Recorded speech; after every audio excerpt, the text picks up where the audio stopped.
Falar agora de imposto, um estudo divulgado hoje pelo Ministério da Fazenda.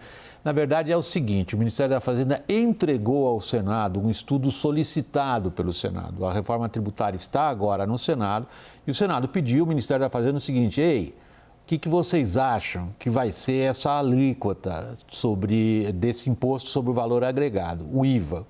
Bom, o Ministério da Fazenda entregou o estudo ao relator, o senador Eduardo Braga, e colocou alguns cenários. O que é considerado mais, digamos, talvez conservador ou no factível é o outro um pouquinho melhor.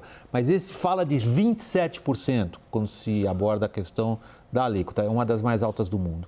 Ao vivo de Brasília, a nossa repórter Tainá Farfan com as últimas informações. Boa noite, Tainá.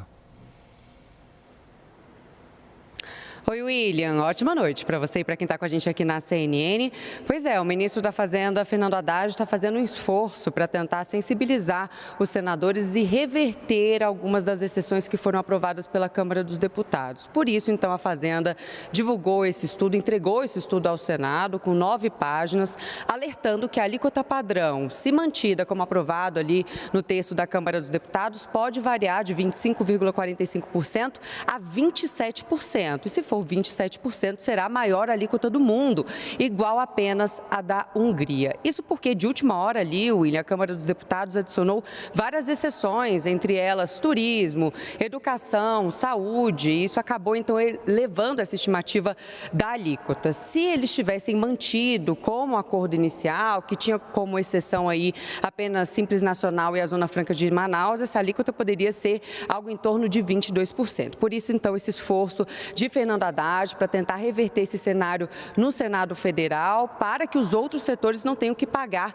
por essas exceções. Cheguei a falar com o Eduardo Braga agora à noite, o relator da reforma tributária no Senado Federal, e ele disse que eles estão estudando antes de falar sobre a possibilidade ou não da redução dessas exceções. E é claro, né, William, que há vários setores de olho nas discussões em torno da reforma tributária no Senado Federal, há vários interesses por trás. Hoje, inclusive, teve uma reunião do presidente do Senado, Rodrigo Pacheco, do relator Eduardo Braga e representantes da FNP, que é a Frente Nacional dos Prefeitos. Os prefeitos estão preocupados com a perda de arrecadação, com a perda de autonomia, por isso, então, já estão tentando sair aí na frente para tentar evitar que, com o texto aprovado no Senado, que eles percam algum tipo de arrecadação ou de autonomia. Enfim, vários setores, então, de olho, tem muita reunião e muita coisa para a gente acompanhar, muita discussão em torno da reforma tributária daqui para frente. Volto com você no estúdio. Obrigado, Tainá. Boa noite para você aí em Brasília. Renata, contigo em Brasília. O Ministério da Fazenda está sendo conservador nesse tipo de previsão? O próprio Ministério diz, não sabemos, isso dá uma previsão. Exatamente esse ponto que eu ia colocar. William, não dá nem para a gente saber o quão conservador eles estão sendo, porque a gente está caminhando num cenário de enorme imprevisibilidade sobre a alíquota real. O Ministério reconhece isso. Então, o que eles fizeram?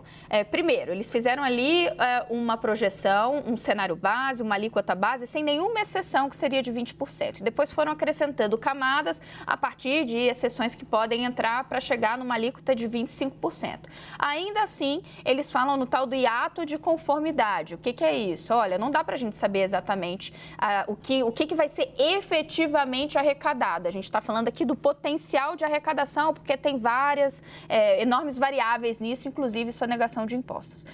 O que poderia levar a 27%. Então, mesmo dentro da projeção, a gente tem uma variação que sai de 20% no cenário para 27% no outro. Do lado de acenar com boas notícias, o que eles falaram? Olha, essa alíquota é inegável, ela é extremamente elevada frente a padrões internacionais, mas, veja só, vamos lembrar da nossa desgraça atual, é basicamente o que eles fazem, quando eles falam que quando a gente pega, para fazer uma comparação com o ICMS padrão, que é o imposto dos estados, você tem uma alíquota média que está acima de 30%. Então, considerando o nosso caos tributário, a gente estaria... ruim, isso seria ruim, mas nem tão ruim assim, é mais ou menos onde eles querem caminhar. Agora, o ponto principal me parece que você colocou, William, a gente segue sem saber a alíquota que teremos e o tamanho do problema. Daniel, por favor, você ia falar, prossiga, por favor. William, não, seguindo esse raciocínio da Renata, um ponto sempre muito ressaltado por Bernard Api, o secretário de Reforma Tributária do Ministério da Fazenda, é que não é que o IVA pode se tornar a tributação mais alta do mundo? A tributação brasileira sobre consumo já é a mais alta do mundo por uma via diferente que não pelo IVA, por ICMS, por IPI, por PIS/COFINS e por ISS. Eles estão falando em 34 a carga, né? Em 34, considerando a forma de tributação atual. Se a gente medir por IVA, é fato que, comparando com outros países, eu peguei aqui alguns só para mencionar, a gente tem desde o Canadá, que aplica um IVA de 5%, passando por França, Reino Unido, Espanha, entre 20% e 25%, até chegar finalmente à Hungria, que é 27% e a mais alto, o IVA mais alto do mundo hoje, a quem a gente se igualaria. Agora, Eduardo Braga, o relator da reforma do Senado, pediu esses números para o Ministério da Fazenda, o Ministério da Fazenda entregou e tem uma segunda etapa que é de gestão desses números, que é um socorro que o Eduardo Braga pediu ao TCU de chamar técnicos do TCU, auditores bem experimentados em tributação e finanças públicas e pediu, olha, auditem um pouco esse número aqui para a gente saber onde estamos, se essas contas fazem sentido. E, a partir daí, a gente encaminha o restante da negociação da reforma tributária, considerando que a pressão por novas isenções ou novos tratamentos diferenciados ainda é muito grande. Renata, quanto... A gente vê o esforço, por exemplo. Isso nesse estudo parece que está mencionado isso de forma quase explícita. O número de exceções a serem discutidas agora, porque são medidas infraconstitucionais. Elas vão vir por lei complementar, elas vão vindo. Há alguma estimativa do Ministério da Fazenda a esse respeito? Não de forma concreta, porque a gente está falando de todas essas variáveis, mas eu quero chamar a atenção, William, para um risco que a gente corre. O risco da gente sair no final disso tudo, de todo esse debate, com uma alíquota grandiosa, ele já está posto, é o que a gente está debatendo. Agora, há um segundo risco que é da gente sair sem uma efetiva simplificação, porque o argumento que se coloca pelo governo é de que mesmo, considerando, Daniel trouxe, olha, a gente já tem uma alíquota enorme, e é verdade, mas a gente vai ter um benefício de simplificação, a gente tem um benefício de que a coisa facilita para as empresas, né? A gente está caminhando para um processo tributário mais racional. Porém, o que está hoje, a preço de hoje, sem as mudanças do Senado, a gente já sai de 5 impostos para o IVA dual, né? Então o IBS e o CBS, mas com o tal imposto seletivo, o imposto do pecado, entre aspas, e a previsão de que estados possam criar um tributo sobre exportação, a grosso modo.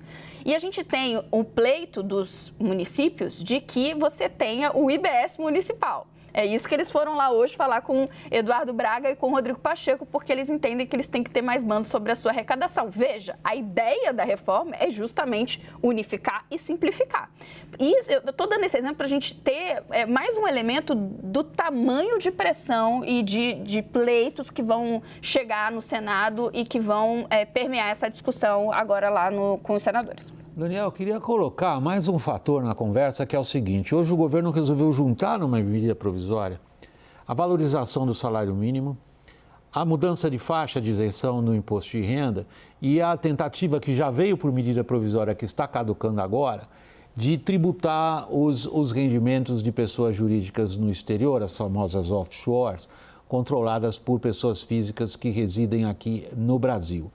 Dá uma ideia, ou a minha interpretação, digamos, muito subjetiva, é de que há uma pressa enorme em conseguir arrecadar de qualquer jeito, porque a reforma tributária está complicando.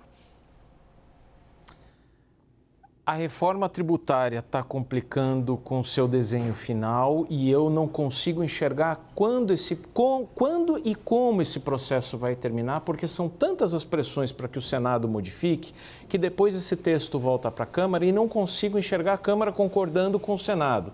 Então, a hipótese de a gente ficar num ping-pong, que é a característica das PECs, diferente de uma MP ou de um projeto de lei, em que tem uma hora que isso para, a cada modificação do Senado ou da Câmara, o processo volta para outra casa e aí a gente pode ficar nesse ping-pong interminável. Isso é uma hipótese, sim, a ser contemplada.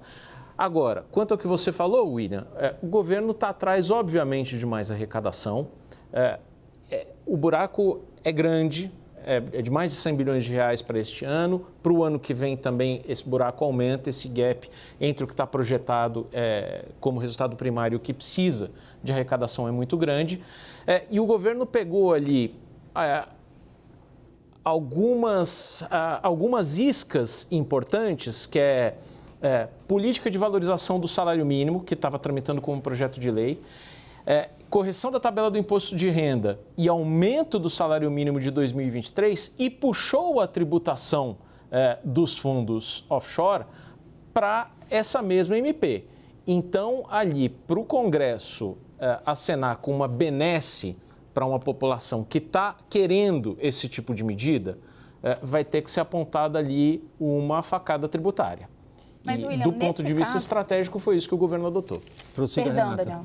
Não, nesse caso, me parece que o governo está tentando fazer dar alguma racionalidade na negociação, inclusive. Então, ele usa um argumento técnico que se eu vou aumentar, por exemplo, a faixa de isenção do imposto de renda, portanto, eu estou acenando com uma perda de arrecadação, eu vou apontar para uma fonte de compensação e, nesse caso, é a tributação das offshores. Talvez ele devesse ter pensado nisso antes, mas o fato é que ele está perigando aqui perder tudo porque tem um prazo para as medidas provisórias caducarem. Então, ele fez essa manobra, junta tudo, dá ali um verniz técnico de que uma coisa compensa a outra, mas me parece que o objetivo maior nem é esse. O objetivo maior é tentar concentrar a negociação para ver se ele consegue aprovar alguma coisa e não acaba perdendo tudo. Como é que está essa capacidade de aprovar alguma coisa para encerrar, Daniel? A capacidade depende muito dos arranjos com o Centrão que a gente tem falado tanto e que ainda estão um pouquinho longe de acontecer. Não saíram essa semana, parece que não saem a semana que vem. Depende disso. Daniel Hittner, muito obrigado pela participação. Boa noite para você em Brasília, especialmente para você, Renata. Prazer ter você conosco. Boa noite aí para vocês dois em Brasília.